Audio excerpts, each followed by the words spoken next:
Okay, first of all, we want to point out some information about manorialism.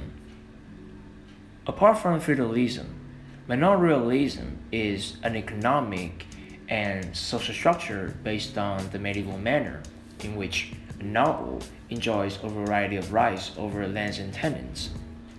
And it also describes the relationship between lords and peasants. On the whole, in a manner, a sort of area governed by the lords, consisting of things like farms, castles, churches, and etc. Talking about the Catholic Church. The Catholic Church in the Middle Ages was deemed to be the most powerful entity having such a big influence on people's lives back in the day with strong leadership from the popes. Basically, they really took over everything, such as the laws, when we can talk about some rigid ones, like there was no divorce in family or punishments towards the heretics. But most importantly, they could control the center of social life in towns, and taxes were not paid for the church, which was one of the prominent reasons why they were so wealthy. But to explain why they had such power, generally during the so-called Dark Ages, the Catholic Church offered Europe hope with a bunch of positive roles, such as unifying people in unison due to the fact that they share belief in, Christianity, and it could somewhat end the conflicts. On the other hand, thriving also went along with wars and corruption, but I want to tell you all about it because it is really long.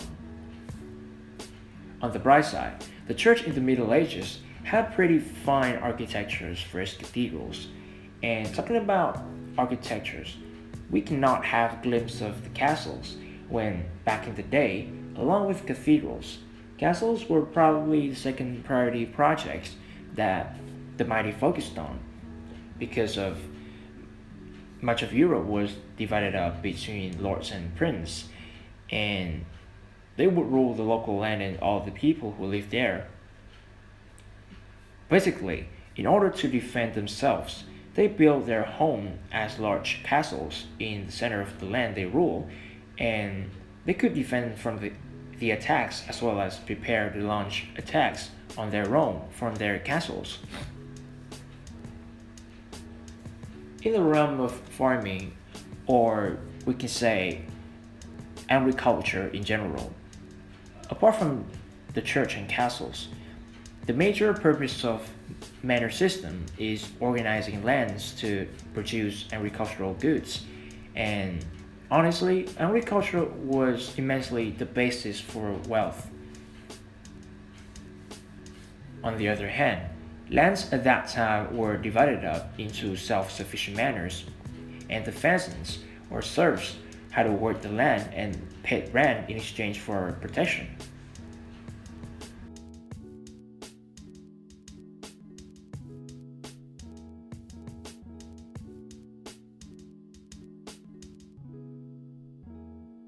Chivalry originated from the old French word chevalier, which come from the medieval Latin word cavalierius, simply means horseman.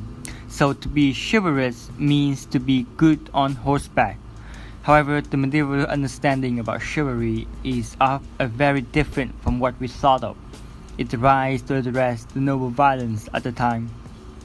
After the fall of Carolinian Empire and the appearance of dozen counties, lords can essentially go around and do whatever they want, including pillaging and murder. The church did not please with the situation, so they announced the peace and truth movement, but it only shone effective for a short period. Luckily, there was clerical authors to the rescue. They write stories about heroic saints that would appeal to nobles.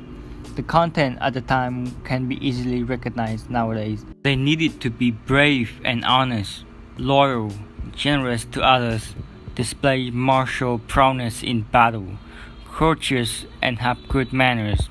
Altogether, the most important aspect was the man who is chivalrous uses his power to protect those who can't protect themselves. However, in the medieval ages, there wasn't one specific way to be chivalrous. It depended on who the knight was or who might be writing on the book. Some might pushing for peace like the cleric, while some focus on the knight achievements. How many battles he's won, sometimes laws that the lord imposed upon his land dictates the chivalry.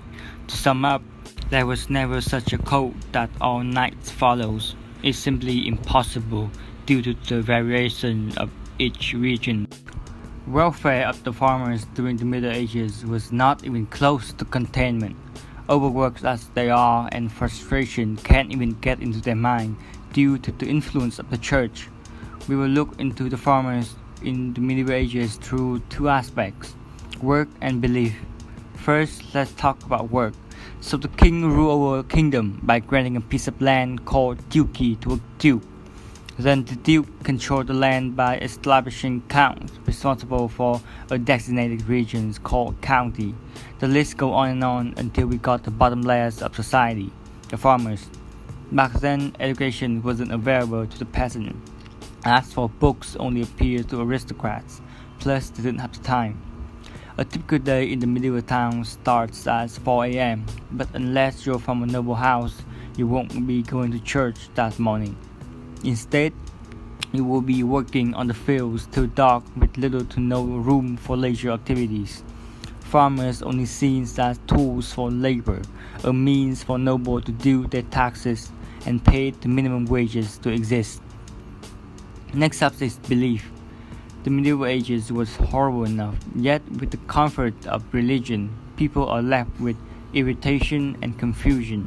God was in every corner, from your bedroom to your position in society. God ordained farmers to work for the aristocrats. The farmers believed. Belief in the medieval life only favored the church, and because the church served alongside the king, it also favors the noble. The medieval ages suffered constant warfare, as is a way for nobles to settle disputes. However, there wasn't much actual battles. Instead, people used siege because it was rather cheaper and the king won't have to be present in the process. The only exception was big fights like 100 Years or civil wars. Amid all destruction like the Black Death, the 100 Years added sustained turmoil and destruction. The war was fought over the rule of France and the rule of England, over who would rule a large region of continental Europe. It lasted at least 116 years and sparked the rise of the Renaissance.